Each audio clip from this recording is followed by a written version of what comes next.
Bonjour à tous.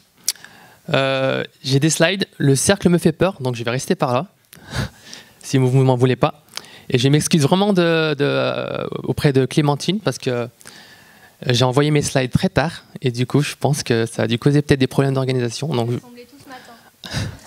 c'est de ma faute. Donc, par rapport à ça, vraiment, je tiens à m'excuser. J'ai été introduit, Bulin Takar, cofondateur de la plateforme de l'association iBoycott. J'ai changé un peu le titre de la... On m'a dit il faut faire un format TEDx, donc vraiment je suis parti dans un petit délire. Vous allez me dire ce que vous en pensez.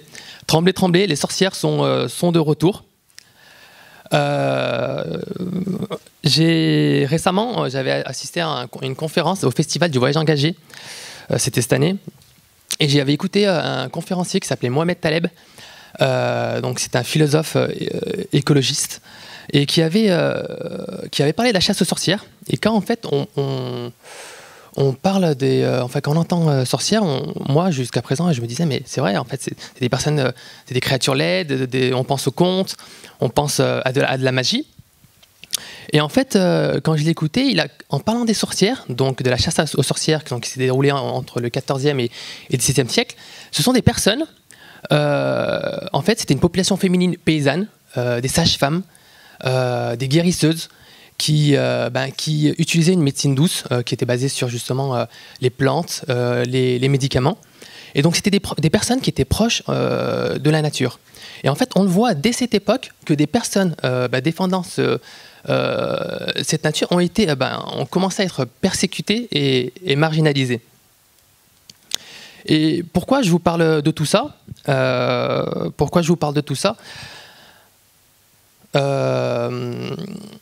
c'est pour vous parler qu'en fait, les personnes qui vont défendre l'écologie, l'environnement, en fait, on ne va pas être tendre avec eux. Est-ce que vous connaissez ce visage? C'est Berta Cáceres, c'est une Hondurienne. Et elle voulait construire une société capable de coexister d'une manière juste, d'une manière digne et d'une manière qui protège la vie. C'était une sorcière. Le 2 mars 2016, à 23h45, 2 personnes sont rentrées dans son domicile et l'ont abattue de 3 balles. Donc, c'est une personne qui défendait l'environnement, l'écologie au Honduras. Cette année, en février, tout à l'heure on parlait de pessimisme, c'est juste peut-être une introduction réaliste sur ce qui peut se passer à travers le monde, et après c'est expliquer comment on peut créer des synergies et des actions globales pour pouvoir agir. Luis Fernando Ayala, il avait 16 ans, pareil, on parle du Honduras. Il a été, retrouvé amputé de 2 mains en février. Je ne vais pas parler de Daphné. Je vais passer à la suite. Nous avons une carte ici, et on voit le nombre d'assassinats de défenseurs de l'environnement dans le monde en 2017. En fait, ce qu'il faut se dire, c'est que la chasse aux sorcières, elle continue. Aujourd'hui, on est encore en train de marginaliser et persécuter les personnes, sachant que je ne parle pas des personnes et des pressions, des pressions qu'on va mettre, que ce soit sur ces écologistes, sur les lanceurs d'alerte. Et d'ailleurs, je vais parler de la dernière victime en date, Nicolas Hulot. Nicolas Hulot, qui est ancien ministre de l'écologie, et qui, avant de partir, a dit je fais face à un mur de lobby. Je fais face à un mur de lobby. Et on se dit, mais c'est quand même un ancien ministre, c'est l'une des fonctions les plus hautes de l'État. On se dit, mais comment c'est possible? Donc on m'a donné une définition du lobbying. C'est le lobbying s'entend comme la planification et la réalisation d'actions qui cherchent à transformer les politiques, les attitudes et les pratiques en faveur d'un groupe donné. Et là, ce qu'il faut se dire, en fait, le lobbying, c'est pas forcément péjoratif, ça peut être des lobbying positifs et ça peut être du lobbying négatif. Mais en fait, ce qu'il faut se dire, c'est que par rapport à ce qui a pu se passer avec la démission de Nicolas Hulot, c'est que en fait, le rapport de force qu'on peut voir n'est pas du tout en faveur de l'intérêt général. C'est ce qu'on peut, moi, je pense, conclure de la démission de Nicolas Hulot. Et nous, dans tout ça, en tant que citoyens, qu'est-ce qu'on peut faire? Alors, En tant que citoyen, nous aujourd'hui, on va élire nos politiques et on va également aussi consommer auprès d'intérêts privés, c'est-à-dire enfin des entreprises. Et on voit qu'il y a un lien très puissant entre justement les entreprises, c'est-à-dire les lobbying, les organisations patronales, qui ont vraiment un accès très privilégié auprès du cercle de pouvoir.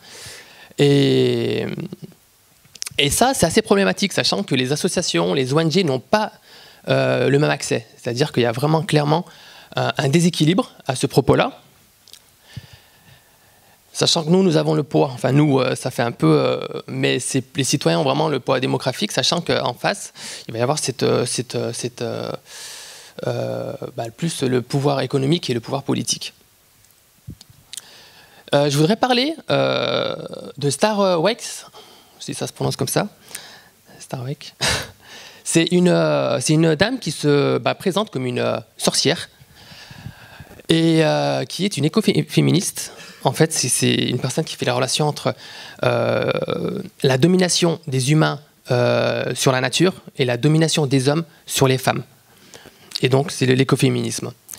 Et elle a une citation que vraiment je trouve très puissante, c'est « La fumée des sorcières brûlées est encore dans nos narines. Elle nous intime de nous considérer comme des entités séparées, isolées, en compétition, aliénées, impuissantes et seules. » J'ai l'impression que ça fait de plus en plus... mais du coup, en fait, ce que j'ai envie de dire à ce propos-là, c'est que je vais essayer de parler de l'importance de créer des synergies. À un moment, j'ai adoré une formule de Jonathan.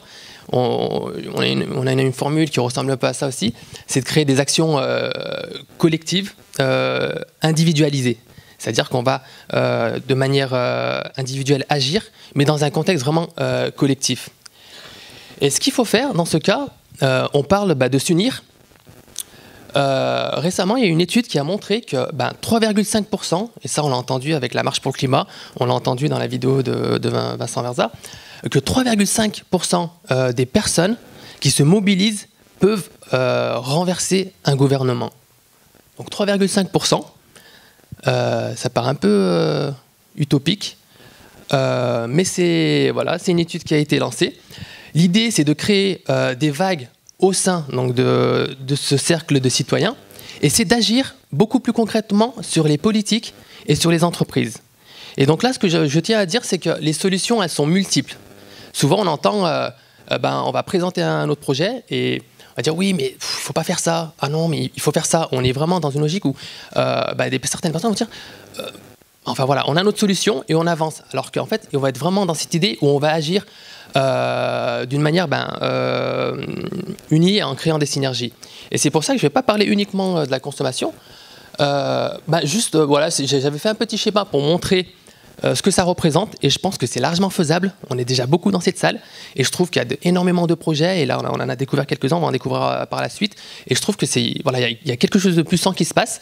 Et moi, depuis que, si je peux faire une petite parenthèse sur mon parcours personnel, moi il y a quelques années de cela, avant de fonder iBoycott avec mon frère, Lavin Takar, j'étais vraiment dans cette logique plus pessimiste. J'enchaînais certains documentaires, je me disais mais qu'est-ce qu'on peut faire, il n'y avait pas peut-être encore, j'habitais Saint-Chamond, peut-être que ça aidait pas forcément, c'est à côté de Saint-Étienne. Et du coup, quand je suis venu à Lyon, quand on a fondé cette association, quand on voit toute l'énergie qu'il y a, je sais qu'il y a un projet qui m'a bien marqué aussi, c'est de Julien Vidal qui est derrière, Ça commence par moi, et que je trouve qu'il y a vraiment une puissance dans ses propos, et on sent qu'il y a une énergie et qui fait vraiment plaisir à voir. Donc 4 personnes sur 100, enfin 4, voilà, du coup j'ai arrondi, voilà, c'est vraiment faisable. C'est le message que je voudrais passer. Et je voudrais donner un exemple à propos de la démocratie. Ça, c'est la petite commune de Mouans-Sartoux, c'est en Alpes-Maritimes. Ils ont fait, donc depuis 2012, 100% dans les cantines, 100% bio, des circuits courts, et ils réduisent ils ont réussi à vraiment réduire les déchets, qui ont permis justement de financer tout ce système de bio qu'ils ont mis en place dans les cantines. Il y a un élu qui dit « Voici la terre nourricière de nos enfants ». Et je trouve cette phrase super puissante avec cette image. Comme on parlait tout à l'heure, l'avenir, en fait, vraiment, c'est ça que je vois. Et ça a été réalisable dans une petite commune, certes, c'est une petite ville, mais par une seule volonté politique locale. C'est-à-dire qu'il y a eu des élus, un maire qui a dit écoutez, on va faire ça et on va s'y mettre. Et ça marche. Ça marche à Mont-Sartoux, ça pourrait marcher à Saint-Chamond, à essayer, et à voir où est-ce que ça pourrait marcher d'autres. C'est une petite ville, souvent, c'est ce qu'on fait, mais dans les grandes villes, comment on fait, comment on agit. Et je voudrais parler sur la consommation. iBoycott, c'est l'association qui veut promouvoir la consommation responsable. Donc on agit sur cette thématique. On a plusieurs outils. Donc on a lancé en juin 2016 la plateforme iBoycott.org. Et l'idée, c'est justement, c'est comme on disait, c'est d'inscrire des actions individuelles dans une dynamique collective en modifiant nos façons de consommer. Et on va créer des campagnes de boycott bienveillant et de boycott. Je dis boycott bienveillant, ça peut également... Il me reste 1 minute. Je suis mal. Des campagnes de boycott bienveillant, c'est ça. Et pourquoi bienveillant? Ça peut faire... en fait, l'idée, c'est vraiment de donner une réponse, un droit de réponse aux entreprises, et c'est d'instaurer un dialogue authentique et bienveillant entre justement les consommateurs et les entreprises. Et là, on voit un petit schéma. On voit par exemple H&M qui a répondu à une campagne de boycott sous 24 heures. Ils ont fait un communiqué de presse. Et donc, ça n'a pas vraiment convaincu les foules, comme on peut le voir. Ça n'a pas convaincu les boycottants. On peut prendre l'exemple d'autres entreprises qui ont réussi à convaincre les boycottants. On a Petit Navire qui a répondu en 2 fois. La première fois, ils ont réussi à convaincre 28% des boycottants. Ils ont amené une réponse. Il y a des consommateurs qui sont revenus vers nous. Ils ont fait, mais moi, je trouve la réponse intéressante, mais dans le doute, il n'y a aucune source. Dans le doute, je maintiens ma campagne.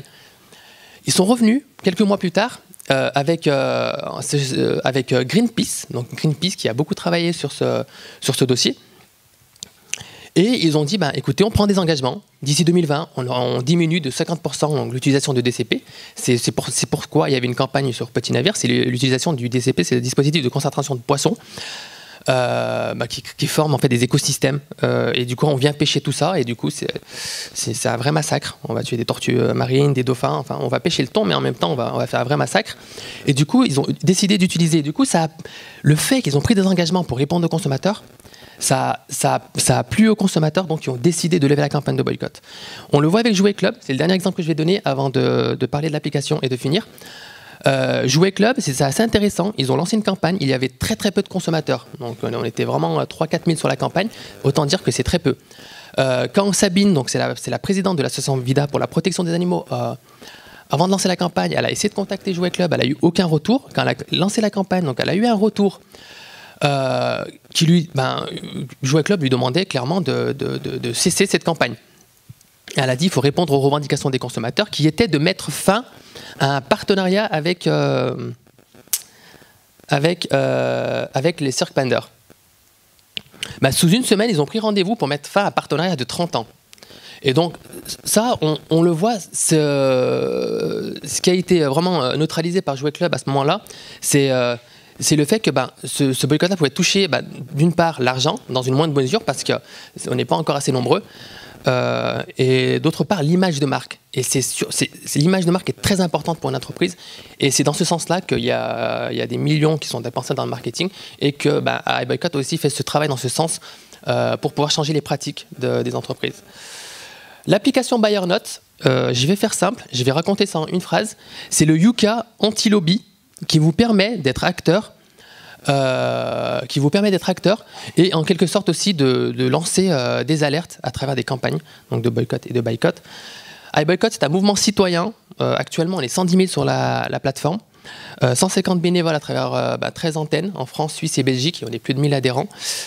Et en fait, on a de fortes ambitions avec BuyerNote. On se dit que si on est énorme, si on est beaucoup à avoir les mêmes pratiques et à boycotter les mêmes entreprises, on peut mettre fin à toutes ces pratiques non éthiques qui nuisent à la planète. On l'a vu récemment, là, c'est mardi, avec le cache investigation à propos de Coca-Cola. Donc voilà, c'est des choses qui peuvent être menées. Ça m'a stressé le temps, vraiment désolé. Je conclus.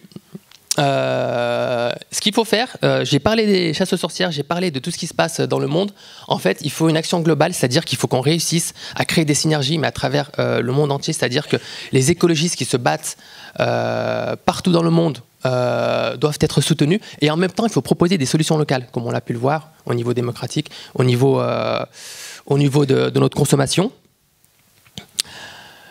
Et voilà, je vais conclure. Merci beaucoup. Et voilà.